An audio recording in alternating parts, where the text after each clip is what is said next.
ભાવનગરના ઘોઘા તાલુકાના ખરકડી ગામમાં નશો કર્યા બાદ યુવકનું મોત થયાની ચોંકાવનારી ઘટના સામે આવી છે।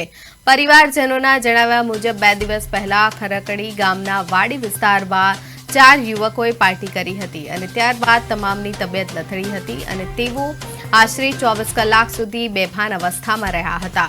સારવાર માટે હોસ્પિટલ ખસેડાયેલા ઉપેન્દ્રસિંહ ગોહિલની હાલત ગંભીર બનતા તેમનું સારવાર દરમિયાન મોત થયું છે, જ્યારે અન્ય યુવકોને ભાવનગર સહિત અન્ય સ્થળોની ખાનગી હોસ્પિટલમાં સારવાર માટે ખસેડવામાં આવ્યા હોવાનું જાણવા મળ્યું છે।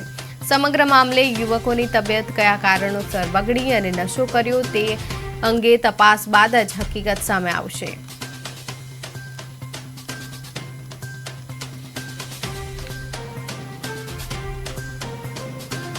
અત્યારે બે છોકરાનું જાણવા મળ્યું છે કે આવી કન્ડિશન છે ને તે અત્યારે સારવાર હેઠળ ભાવનગર સાટી હોસ્પિટલમાં એડમિટ છે ને વેન્ટિલેટર એ અત્યારે બહાર છે, પણ થોડુંક એવી એમની ફરિયાદ છે કે અમને ચક્કર ને એવું આવે છે, તો એ અત્યારે બહાર છે, એમની ખ્યાલ નથી। બનાવ ખરકડી ગામનો છે, પણ હવે એમને પાર્ટી કઈ જગ્યા ઉપર કરી હતી, કોઈ ભરતીની વાડીની સીમમાં વાડીમાં ક્યાંક કરી હતી એવું જાણવા મળ્યું છે। અને હવે પોલીસ જ્યારે તપાસ કરશે ત્યારે હકીકત જાણવા મળશે।